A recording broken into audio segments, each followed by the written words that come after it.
আসসালামু আলাইকুম, কেমন আছেন সবাই? আলহামদুলিল্লাহ আমরা ভালো আছি। ভিজতেই আছে।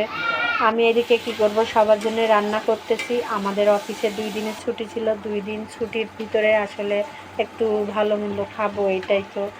তো আমি এমনি শুক্রবার না, এমনিতে 2 দিনের ছুটি ছিল। তো ইলেকশন ছিল, এই জন্য ছুটি। তো আমি আজ রান্না করতেছি গরু মাংস আর হলো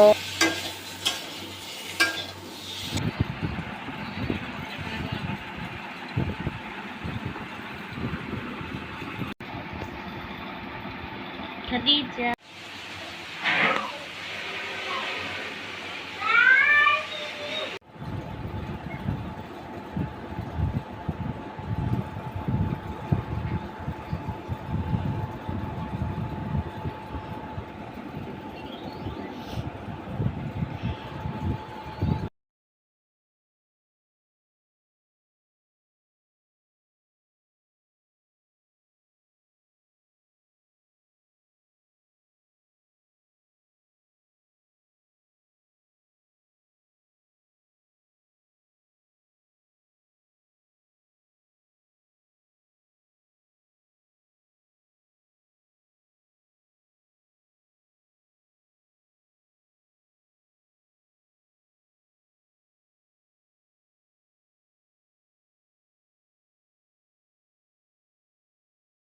কচু শাক, যে কচু শাকটা এই জায়গায় দেখা যাচ্ছে, এটা হলো আমি বাড়ি থেকে, আমার বাবার বাড়ি থেকে নিয়ে এসে এখানে চাষ করা হয়েছিল। তা প্রচুর কষ্ট করছে আমার স্বামী এর পিছে, কিন্তু মাত্র 4টা গাছ হয়েছিল। 4টা গাছ, তা এত চিকন চিকন, কিন্তু লম্বা হয়েছিল বেশ খানিকটা।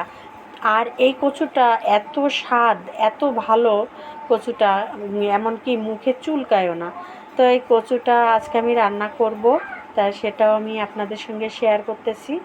আসলে কি, যে খাবারই খাই না কেন, মাঝে মাঝে এরকম কচু শাক বা গ্রামের কিছু শাক থাকে, যে শাকগুলো আসলে অনেক বেশি তৃপ্তি সহকারে খাইতে মজা লাগে, বা তাতে আমাদের ভিটামিনটাও পাই আমরা।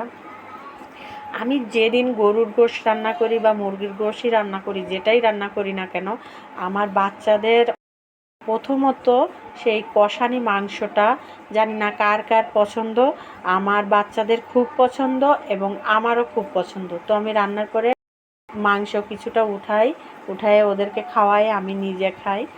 আর এটা আমি যখন ছোট ছিলাম আমারও খুব পছন্দ, মানে আমার মা আমার জন্যে করতো। আর এখন আমি তো মার কাছ থেকে অনেক দূরে, এখন আমারটা আমারই করতে হবে এবং আমি আমার বাচ্চাদের জন্য করি। তো ভালো থাকেন সবাই, আল্লাহ হাফেজ।